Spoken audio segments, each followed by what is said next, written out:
नमस्कार साथियों, मैं कैमूर से संजय कुमार। साथियों, आप लोग देखते हैं मेरे ऊपर कटाक्ष भी होते हैं, लेकिन उससे कोई फर्क नहीं पड़ता है, क्योंकि जो पुरानी कहावत है, हाथी चले बाजार, तो आप लोग समझ रहे हैं आगे की लाइन क्या है। तो हाथी अगर उनके पीछे दौड़ जाए तो अपना मार्ग भटक जाता है। ठीक है, इसलिए चूंकि उसका भारी भरकम शरीर होता है, अगर वैसे छोटे मोटे जीवों को अगर एक लात भी मार देना तो उनका पता भी नहीं चलेगा कि वो कहां चले गए। ठीक है। और दूसरी चीज, अगर कीचड़ है उसमें ढेला मारिएगा ना तो वो आपके ऊपर ही छीटा पड़ेगा। इसलिए कीचड़ से दूर रहने का प्रयास कीजिए, और अंत में जब समझ में आता है तो उस कीचड़ को गड्ढा खोद के उसमें दफन कर दीजिए। वही उसका रास्ता होता है कि लोग उससे बच सके। क्योंकि वो कीचड़ कई लोगों को लगेगा, तो लास्ट में दफन करना ही रास्ता है। ठीक है, उस कीचड़ को दफन कर दीजिए मिट्टी के अंदर, ऊपर से अच्छी मिट्टी डाल दीजिए। वो सिस्टम है। क्योंकि मैं कहता हूं ना, बहुत कुछ है, लेकिन मैं सुनते रहता हूं। आगे जो करना है वो हम लोग करेंगे। सदन में हल्ला बोल क्यों? अभी आप देख रहे हैं कई मुद्दे पर सदन में खूब चल रहा है, खूब यूट्यूब पर चल रहा है, जबरदस्त चल रहा है। माननीय मंत्री ने ये कहा, एमएलसी महोदय ने ये कहा, खूब चल रहा है। भैया, वो उनका धंधा है, पेशा है। ठीक है, वो तो हल्ला बोलेंगे, लेकिन कब कहना है, कब बोलना है, वो भूल जाते हैं। क्योंकि हमारा एक शिक्षित समाज है। अभी खूब हल्ला, क्योंकि क्षेत्र में जाएंगे तो सवाल उठेगा, तो उसका जवाब देना है, तो कहेंगे हाँ हाँ खूब मैंने बोला है, खूब बोला है, खूब बोला है। सरकार की प्रतिक्रिया क्या आई है? सीधा सा जवाब है, अरे भैया, चुनाव से पहले आपने सदन चल रहा था, उसमें खूब हल्ला किया होता इन मुद्दों को लेकर। तो उस समय तो सवाल था कि अब क्या कहूं, सीट लेना था, कई लोगों को उम्मीद थी, इसलिए नहीं बोलना था। अब उम्मीद वो खत्म हो गई है, तो खूब हल्ला हो रहा है। अब अभी 65 वर्ष सेवानिवृत्ति की बात चल रही है। क्या चुनाव बीत चुका है? चुनाव होता तो कहते, चुनाव में तो बहुत सारे ऑफर बहुत लोगों को मिले, आप लोगों ने देखा, लेकिन शिक्षकों को क्या? तो इतना मेहरबानी तो मिलने नहीं जा रही है। 65 वर्ष उम्र मिल सकता है, लेकिन अभी वो समय नहीं है। ठीक है, ये सिर्फ मुद्दा उठ गया हल्ला क्षेत्र में जाने पर है कि मैंने मुद्दा उठाया। क्योंकि बहुत सारे कर्मचारी जो सेवानिवृत्ति के कगार पे हैं, वो उम्मीद लगाए बैठे हैं कि शायद उम्र बढ़ जाए। वैसे लोग अक्सर मुझे फोन कर रहे हैं। तो ऐसा उम्मीद पाल के नहीं रखिए मेरे भैया, क्योंकि हृदय पर चोट होती है उसकी। समझ गए? और इन नेताजी लोगों के आपके हृदय चोट से कोई मतलब नहीं होता है। उनको अपने चोट से मतलब होता है कि मेरा नुकसान कहां हो रहा है। अपने को देखना होता है उनको, आपको वो नहीं देखते हैं। अपनी सुविधा अनुसार बोलते हैं सदन में कि हमको क्या मुद्दे, हम लोग जाते हैं मुद्दे लेकर, अच्छा देखते हैं, क्योंकि उनके लिए वो सर्वोपरि है, वो टाइमिंग कि हमें कब क्या बोलना है, उससे मतलब होता है, आपके मुद्दे से मतलब नहीं होता। तो 65 वर्ष उम्र, कई भाई प्रश्न पूछ रहे थे, भैया इस पे क्या हो सकता है क्या? तो भैया हमें उम्मीद कोई नहीं लग रही है। ठीक है, अपने को उम्मीद पाल के इस सदन की बातों पर मत रखिए।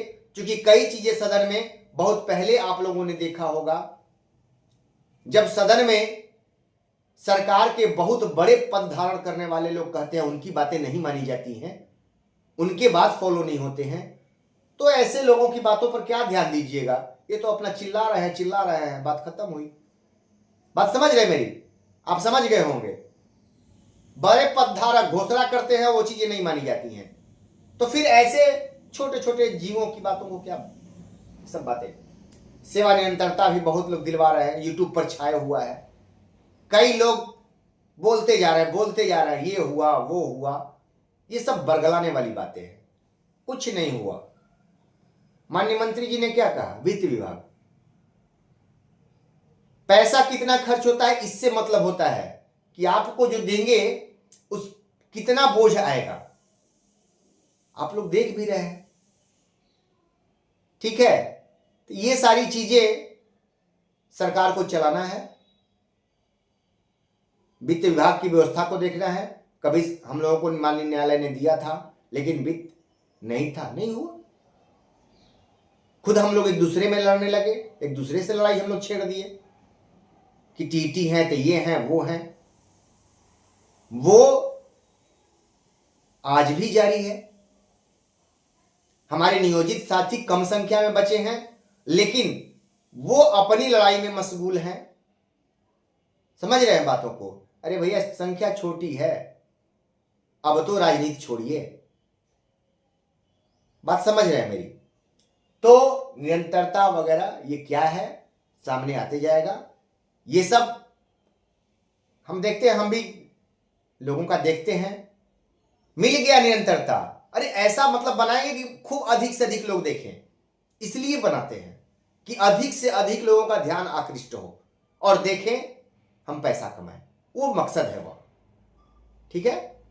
मैं 4 दिनों से हो गया नहीं बना रहा था, काम में व्यस्त था, पटना में चला गया इसी में। लेकिन क्या पटना में हो रहा है, क्या कर रहे हैं, ये मैं खुलासा नहीं करता। अपने काम पे मैं रिजल्ट पे विश्वास करता हूं, उससे पहले कुछ नहीं। ना वकील साहब के यहाँ फोटो, ना सचिवालय में फोटो, हर जगह जाता हूं, काम करता हूं, चला आता हूं। ठीक है, हर जगह जाता हूं, काम करता हूं, चला आता हूं, बहुत लोगों से मिलता हूं। बात समझ रहे हैं मेरी? बहुत लोगों से बात भी होती है। हमारे शिक्षक भाई जिन लोगों से बात हुई, हम पटना में थे, लोगों ने समस्याएं थी उनकी, मैंने रखा। तो कहने का मतलब है कि मैं काम में विश्वास करता हूं। कर्म योद्धा बनिए, जुबान योद्धा मत बनिए। सिर्फ जुबान से, पहले तो था लोग कह रहे थे रे यूट्यूबर है बोलते रहते हैं, लेकिन अब लोगों को समस्या हो गई है कि नहीं, ये तो काम भी कर रहा है ना, तो अब बहुत बड़ी समस्या हो गया है। क्योंकि मैं कर्म में विश्वास करता हूं, काम लगातार कर रहा हूं और मानसिक शारीरिक हर स्तर पे काम करते जा रहा हूं। आप नियोजित भाई जैसा कि जानते भी हैं, आप लोगों से बातें होती रहती हैं, आप लोगों का जवाब देता हूं। कई प्रश्न आ रहे थे तो भैया, और बाकी चीजें माननीय मंत्री जी कह रहे हैं वित्त विभाग, तो वित्त विभाग ही ना निर्णय लेगा। लेकिन ये ध्यान रखिए कि वित्त विभाग सरकार से बाहर नहीं होता है, सरकार के अंदर एक अंग ही है वित्त विभाग, एक विभाग है। और सरकार जब निर्णय ले लेगी तो वित्त विभाग उसको नेगलेक्ट नहीं करता। बात समझ रहे हैं? क्योंकि सरकार भी निर्णय लेती है तो आर्थिक परिस्थितियों को देखते हुए कि क्या बोझ आएगा, ऐसे नहीं कि वो निर्णय लेकर के वित्त विभाग को दे देती है।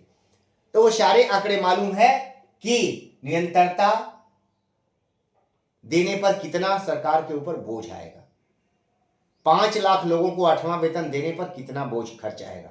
ये सारी चीजें सरकार को पता है, अनजान नहीं है, सारी चीजें पता है। उस हिसाब से सरकार अपने वक्तव्य को देती है। हम और आप उसमें उलझे रहते हैं क्योंकि वहां बड़े बड़े दिमाग वाले बैठे हुए हैं। ठीक है, आप कह देते हैं, वैसा नहीं होता है। वहां बड़े बड़े दिमाग लगा के अर्थशास्त्री बैठे हुए हैं। एक एक रुपए का हिसाब, आप अपना हिसाब नहीं रख पाते हैं। कई भाई पूछते हैं कि भैया कितना बढ़ा, क्या हुआ। ठीक है, ये सबको जानकारी होनी चाहिए। लेकिन वहां एक एक रुपए का आपके आंकड़ा है कि आपको डीए मिलता है तो कितना बढ़ेगा, कितना बोझ आएगा। एक पाई का हिसाब वहां पहले ही तैयार रहता है। अगर डीए भी बढ़ता है तो, इंक्रीमेंट बढ़ता है तो पहले से तैयार रहता है कि इतना बोझ सरकार पर आ जाएगा। समझ रहे हैं? तो वहां एक एक पाई का हिसाब देख कर वक्तव्य दिया जाता है। नहीं तो एक झटके में, हाँ चुनावी समय हो तो वो सारे काम वित्त विभाग पे नहीं टाला जाता है, धड़ाधड़ हो जाते हैं, धड़ाधड़ हो जाते हैं। और बहुत सारे काम ऐसे होते हैं कि बाद में वित्त विभाग द्वारा रुकवा दिए जाते हैं, वो भी होता है। तो आप देखते जाइए, और ये सब चीजें खाली यूट्यूब पर सुनने के लिए है, आप सुनते रहिए, समझ रहे हैं। बहुत सारी चीजें कान में सुनिए, बहुत कुछ मिल गया यूट्यूब पर, तो कान में सुनिए और किनारे कर दीजिए, बस उतना तक ही उसका सीमित है। बस देख लिए बस। अरे ऐसे ऐसे न्यूज लोग बना के डाल रहा है कि नियोजित को 9300, अब मिलेगा 9300 का वेतनमान, विशिष्ट बने, राज्यकर्मी बने शिक्षकों को, क्या क्या ये सब सुनते रहते हैं भैया। तो आप लोग भी सुनिए और धुनिए और गुनिए, क्योंकि उन चीजों को बहुत नहीं देख पाता हूं मैं, क्योंकि उसमें सच्चाई नहीं रहती है। लोग सिर्फ बना देते हैं, ये नहीं सोचते हैं कि इसका आगे चल के असर क्या होगा, इससे मतलब नहीं है, बस बना दो, समझ रहे हैं। तो वो बना देना, आपका देख लेना, वो आप लोग भी समझ रहे हैं कि कितना उनके ऊपर भरोसा करते हैं। आप लोग जो भरोसा कर रहे हैं तो बस मेरी सच्चाई पे ही करते हैं, और क्या है। मैं जो बोलता हूं सही बोलता हूं, अन्यथा नहीं है तो नहीं बोलता हूं। फिर मिलेंगे, नमस्कार।